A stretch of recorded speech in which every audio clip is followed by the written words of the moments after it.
Comenzamos nuestro tiempo en la palabra del Señor. Vamos a hacer lectura del pasaje y a escuchar entonces la meditación. Bienvenido, Dios.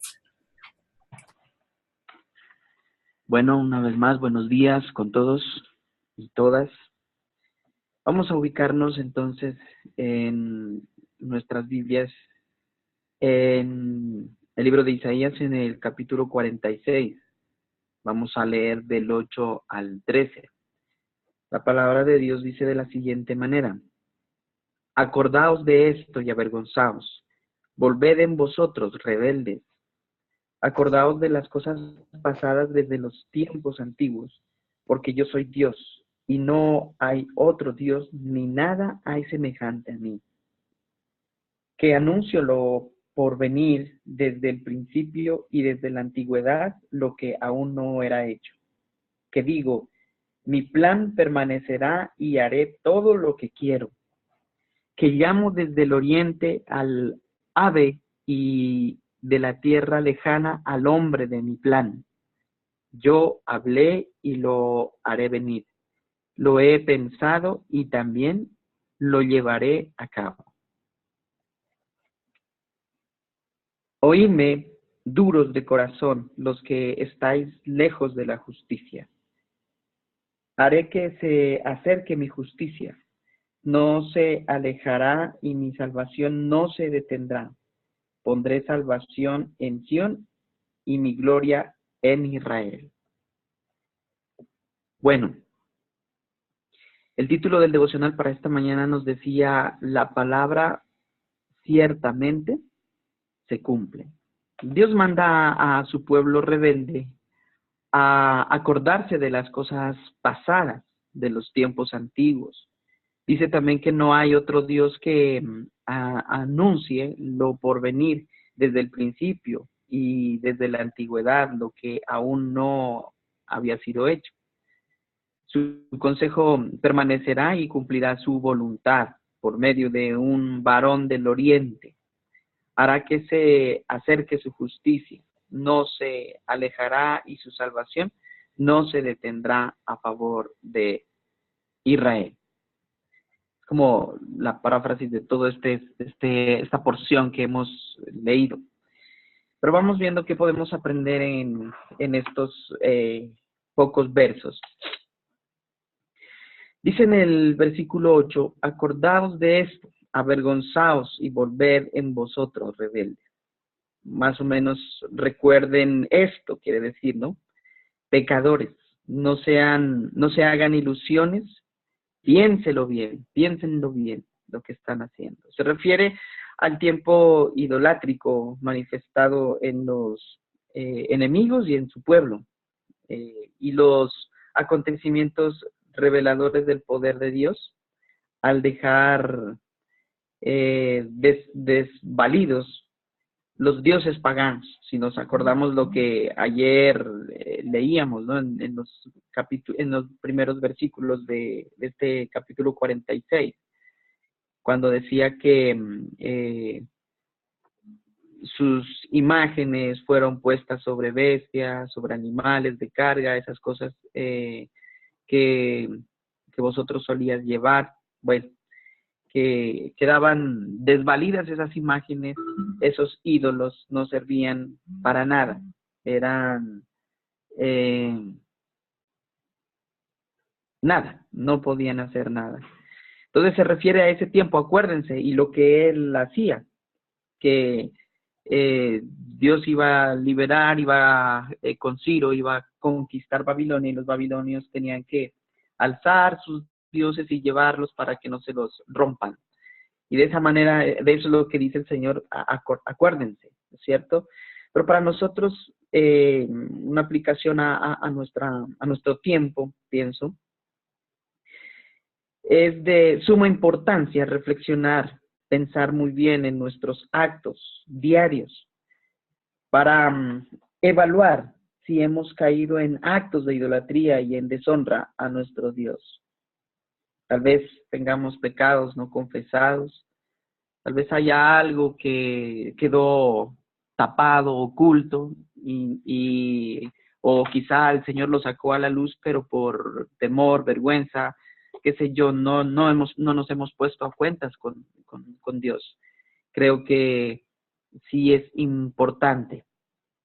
Hay muchos de los pecados y de las cosas que en nuestra vida pasada se han hecho y tal vez las hemos olvidado, tal vez las hemos tapado con otras cosas y no hemos confesado.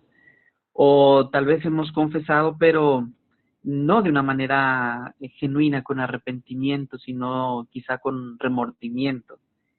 Y entonces el Señor nos hace reflexionar en esta mañana que debemos recordar todas las cosas y recordar también eh, la justicia del Señor, ¿no? Dice que la paga del pecado es muerte. Siempre tenemos que tener en cuenta eso. Y si nosotros no confesamos nuestros pecados, pues tendremos que asumir consecuencias. De pronto, ya siendo creyentes, teniendo al Señor en nuestro corazón, no vamos a perder el gran regalo, la gracia de la salvación, pero sí podemos perder la comunión, que es algo muy importante. Podemos perder la comunión con el Señor y va a ser nuestra vida no muy favorable, no muy buena. Dice en el 9, acordaos de las cosas pasadas desde los tiempos antiguos, porque yo soy Dios y no hay otro Dios, ni nada hay semejante a mí. Recordemos que cuando nosotros damos prioridad a otras cosas, eso se convierte en nuestro Dios. Debemos poner a Dios en primer lugar y Él nos lo recuerda aquí. No hay otro Dios, ¿no es cierto? Su poder se manifiesta en nosotros. Hoy, en este tiempo, al igual que en tiempos antiguos. Por tanto, recordemos que solo hay ese Dios, no hay otro, nuestro Dios, el Dios vivo. Y Él es el que hace justicia, Él es el que permite aún que nosotros paguemos las consecuencias, si podemos decirlo así, o asumamos esas consecuencias de nuestra maldad, de nuestro pecado, de las cosas que no hemos confesado, de las cosas que hemos dejado de hacer, que tenemos que hacerlas, y las cosas que no hemos hecho, que hacemos y que no debemos hacer. Entonces,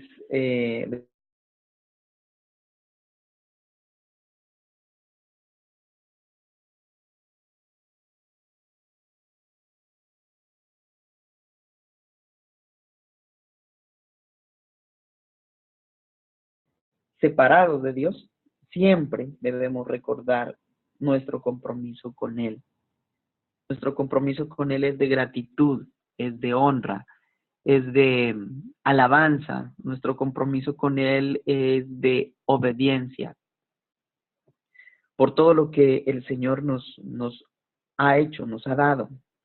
En el verso 10 dice que anuncio lo por venir desde el principio y desde la antigüedad lo que aún no era hecho. Que digo, mi plan permanecerá y haré todo lo que quiero. En su palabra está nuestro pasado, nuestro presente y nuestro futuro. Creo que lo tenemos claro. Ahí está todo nuestro, porque decimos que la Biblia, la palabra de Dios, es como el manual de vida de cada uno de nosotros. Ahí está nuestro pasado, porque sabemos de dónde venimos, sabemos lo que pasó en nuestros primeros padres, si me permiten. Sabemos la condición en la que estamos, podemos ver el futuro, el presente, perdón, lo que está pasando y también lo que está por venir. Y si nos adentramos más espiritualmente a la palabra, ahí tenemos respuesta a todas nuestras incógnitas. Ahí están las respuestas a nuestras decisiones de hoy en cuanto a las circunstancias y situaciones que estemos viviendo y atravesando. En el versículo 11 dice la palabra que llamo desde el oriente al ave y de tierra lejana al hombre de mi plan. Yo hablé y lo haré venir. Lo he pensado y también lo llevaré a cabo. Bueno, aquí se refiere pues a a Ciro, ¿no? Con la persona que él utiliza pues para liberar al pueblo de Israel. Y aquí, aunque es un personaje pagano, digámoslo así, de alguna manera, también podemos ver como una tipología de Jesús. Desde lejos lo envía el Señor para darnos la libertad a todos. Entonces aquí Ciro es el que Dios usa. Todo lo que acuerda el Señor o todo lo que Él piensa hacer, lo cumple. Y puede utilizar lo que Él sea o a quien sea para cumplir su voluntad. ¿Cierto? Pues mandó a su Hijo para que nos diera esa libertad, haciéndose hombre y padeciendo tal cual como nosotros, aprendiendo obediencia y obediencia hasta la muerte y muerte de cruz, como sabemos todos en su palabra. En el versículo 12 dice, oídme, duros de corazón, los que estáis lejos de la justicia. Dios no solo ofrece esta esperanza futura, sino que también provee para las necesidades presentes.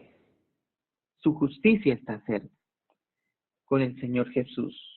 Cuando dice, haré que se acerque mi justicia, no se alejará, y mi salvación no se detendrá. Pondré salvación en Sión y mi gloria en Israel. Entonces, el Señor es fiel, el Señor es justo y dice que la justicia de Él está cerca. En este tiempo, pues, cuando llega Ciro y sale ese edicto que serán libres del pueblo de Dios. Y hoy para nosotros con Jesús en la cruz del Calvario y ahora estamos esperando su segunda venida. Entonces, resumiendo, es todo lo que hemos dicho, podemos decir que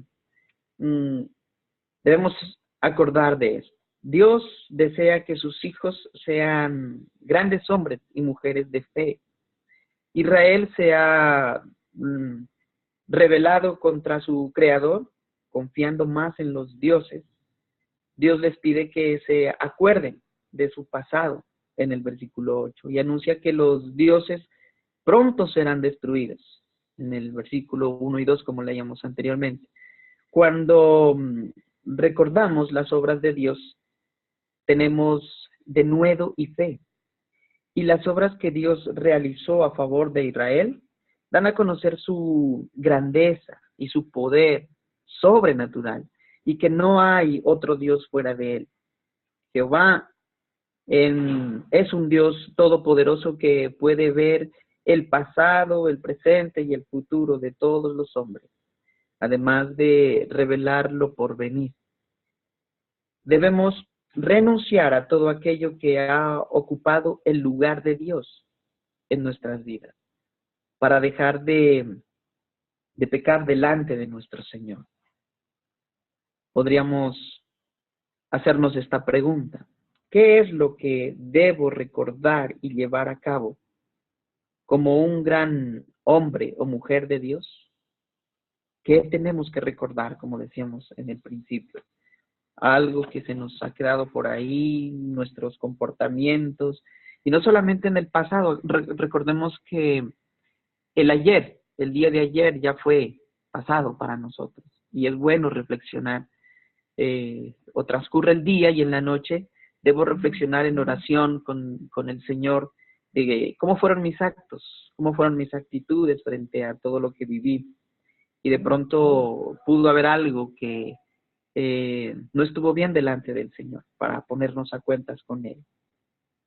Por Israel, la gloria de Dios. Dios puede utilizar como instrumento a quien le plazca para cumplir su voluntad, con el fin de liberar al pueblo de Israel del cautiverio babilónico. En este caso, Dios dice que llamará desde el oriente al ave, es decir, al rey de Persia. Levantará Dios un rey que cumpla su voluntad y su plan de salvación a favor de Israel. Aunque este fuera un pueblo duro de corazón, se haya apartado de la justicia y no mereciera recibir la salvación. Sin embargo, Dios no abandonará nunca a su pueblo escogido, pues, pues es su gloria. Por eso lo salvará y lo transformará de manera gloriosa. La salvación de Dios para nosotros es la más grande muestra de su amor y de su gracia. Reconozcamos entonces que somos unos pecadores, que hemos recibido la salvación por gracia, es decir, sin merecerla. Y seamos agradecidos con Dios, reconociendo nuestra condición y poniéndonos a cuentas con Él. Me parece que sería bueno orar por esta porción bíblica que el Señor nos ha mostrado hoy y que podamos en serio reflexionar cada día en nuestros actos, en nuestra manera de vivir, en nuestra manera de vivir y siempre estar a cuentas con el Señor. Siempre recordemos quién es Él y en qué posición estamos nosotros frente a Él. Inclinemos nuestro rostro donde estemos. Digámosle, Señor, tu gracia me ha sostenido. Dios, y ahora me comprometo a ser una persona de fe, firme en tu palabra, Señor, con la plena convicción de que tus planes ciertamente se cumplen, se cumplirán. Te encomiendo, Señor, nuestras vidas y el vigor de nuestras fuerzas para ser instrumentos, Señor, útiles en tus manos. Así como utilizaste a Ciro, Señor, nos gustaría que nos utilices también a nosotros para conquistar otras tierras, Señor, para conquistar corazones para ti, almas para ti, Señor. Bendito Rey. En el nombre de Jesús, Señor, te damos gracias. Amén y amén. Amén. Amén, gracias, Diofre. Dios te bendiga. Excelente, pienso que ha sido muy edificante. Quisiera agregar algo de este pasaje. Si nos fijamos en el versículo 12, habla de la dureza de corazón. Dice, oídme, duros de corazón. El tema es que el pecado en los seres humanos produce algo así como los callos, cuando nuestra piel roza repetidamente alguna superficie áspera, se forma un callo. Yo tengo en la punta de mis dedos de la mano izquierda por la guitarra callos. La piel se va haciendo dura y se pierde la sensibilidad. Así pasa en el espíritu con el pecado. Y aquí le dice Dios a su pueblo, duros de corazón, que estáis lejos de la justicia. Entonces el hecho de repetir el pecado, la paga del pecado es muerte, nos separa de Dios. Y como tú decías, Dios, pues hemos pecado, pero el problema sobre todo es cuando repetimos un mismo pecado, sobre todo, que se va haciendo duro el corazón y se pierde esa sensibilidad. Y es bastante grave, ¿no? Y otro aporte que quisiera hacer en el versículo 8, que dice, acordaos de esto y tened vergüenza, volver en vosotros prevaricadores. Compartíamos con el grupo de los hombres hace unas semanas un concepto que se llama el poder transformador de la vergüenza. Y lo que aprendíamos ahí es que lo normal es que nos dé vergüenza pecar y esa vergüenza nos lleve a un arrepentimiento. Pero cuando, como estamos diciendo aquí, se endurece el corazón, se pierde la vergüenza, llega un punto en el que ya no pasa nada, ya no hay esa vergüenza. Y vale la pena orar porque decirle, Señor, que nos dé vergüenza ofenderte, que nos dé vergüenza hacer lo malo, que nos dé vergüenza desobedecerte y eso nos lleve, no quedarnos en la vergüenza obviamente, sino que nos dé el Espíritu Santo la convicción de pecado, que es esa percepción del pecado como lo ve Él, que nos lleve a decisiones y a cambios radicales en nuestra vida para hacer lo correcto. Entonces, ese par de detalles quería aportar a esta enseñanza.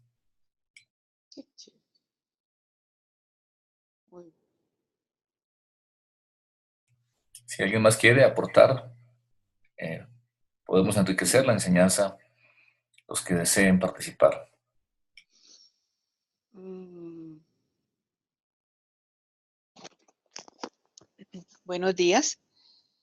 Bueno, yo quisiera compartirles algo que me ha parecido muy chévere, que Dios hoy nos da en este pasaje, y es en el verso 11, cuando dice, del oriente llamo al ave de rapiña, de tierra distante, al hombre que cumplirá mi propósito. Lo que he dicho, haré que se cumpla. Lo que he planeado, lo realizaré. Definitivamente cuando Dios habla, cuando Dios determina, cuando Dios decreta, lo que Dios dice se cumple. En este caso, él había decidido utilizar a Ciro, un rey pagano, pero ese es Dios. Por eso dice, no hay ningún otro, no hay nadie igual a mí. Nosotros hemos tenido la gracia de conocer al único y al verdadero Dios, al Dios que está vivo, el Dios que se manifiesta de una manera activa, no, no pasiva ni religiosa, sino de una manera viva y activa. Y creo que es una promesa linda, que el Señor nos recuerda que Él cumple sus propósitos y que Él lo hace como Él quiere y con el que Él quiere. A veces nosotros tenemos nuestras formas, nuestros pensamientos, nuestras maneras, pero tenemos que renunciar a ello y adaptarnos o acoplarnos a las formas de Él, a la manera que Él ha elegido. Nunca nos hubiéramos imaginado que Dios trajera la salvación para Israel, la reconstrucción de la ciudad, a través de un rey pagano, pero así lo hizo. Él es soberano y Él sabe todo lo que Él determina y en su tiempo lo lleva a cabo. Es lo que en esta mañana el Señor hablaba mucho a mi corazón, aparte de todo lo demás que nos han compartido. Gracias.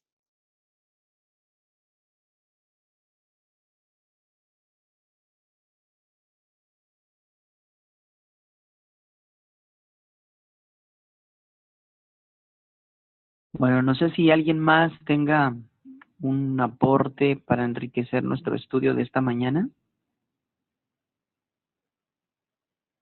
Sí, bueno, yo pensaba en la última parte que Dios nos promete que en justicia, cuando nos acercamos, Él es un Dios justo y quiere que nosotros también vivamos dentro de la justicia, y dentro de eso nos promete salvación. Y pienso que mientras vivamos y nos acerquemos cada vez más a la palabra, es porque estamos viviendo dentro de esa justicia y nos garantiza dentro de eso la salvación permanente.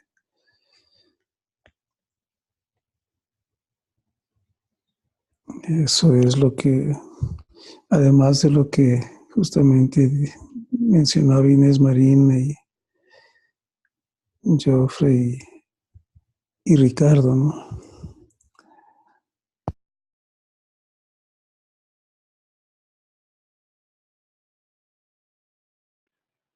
Muchas gracias, Marquito. ¿Alguien más? ¿O pasamos a nuestro tiempo de oración? Una preguntita nada más. Em, Ayer veíamos y el Señor siempre nos ha dicho que olvidemos las cosas pasadas, ya lo pasado está pasado, pero aquí en cambio la palabra nos dice que nos acordemos de las cosas pasadas. Eh, no sé, puede ser un poco contradictorio. Entonces, quisiera que por favor me expliques, profe. Gracias.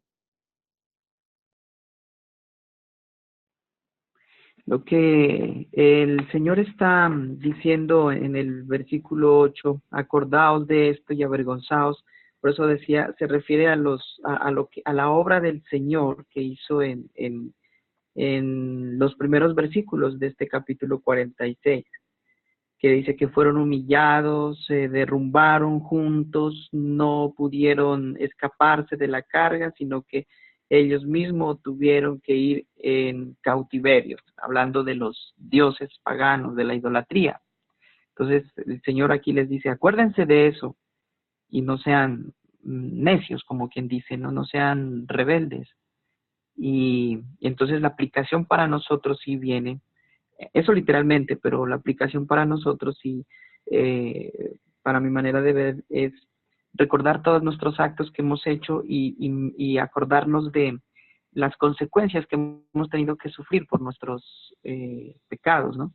Y a esos que se refiere el Señor, entonces acuérdense.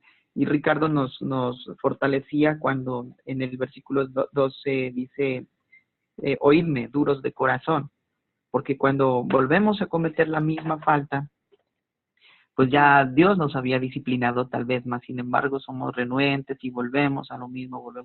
Entonces, creo que hace referencia a eso, a que recordemos tal vez las reprensiones, la disciplina y para no caer en lo mismo.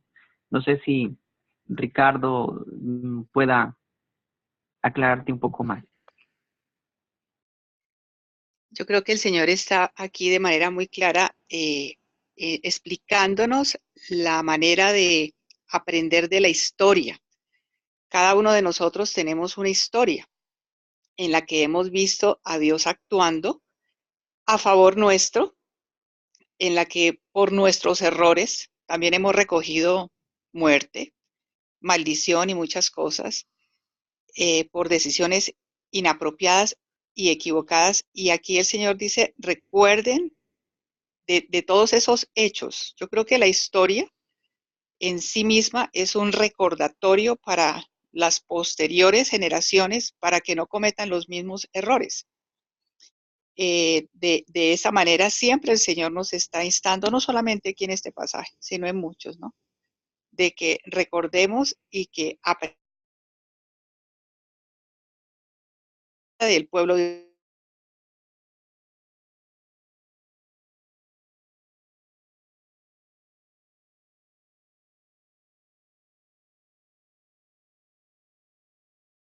y es justamente para que aprendamos aún de los errores de los hijos para no caer en las mismas situaciones. Cuando traemos memoria, como dice otro pasaje en Isaías mismo, no traigáis a memoria las cosas pasadas. Es cuando el pasado, en vez de llevarme a glorificarlo, no cometiendo los mismos errores, me lleva a victimizarme y me lleva a no honrarlo con esa manera de pensar. Entonces, es una frase que tiene una doble connotación y que lo más importante es que en el ejercicio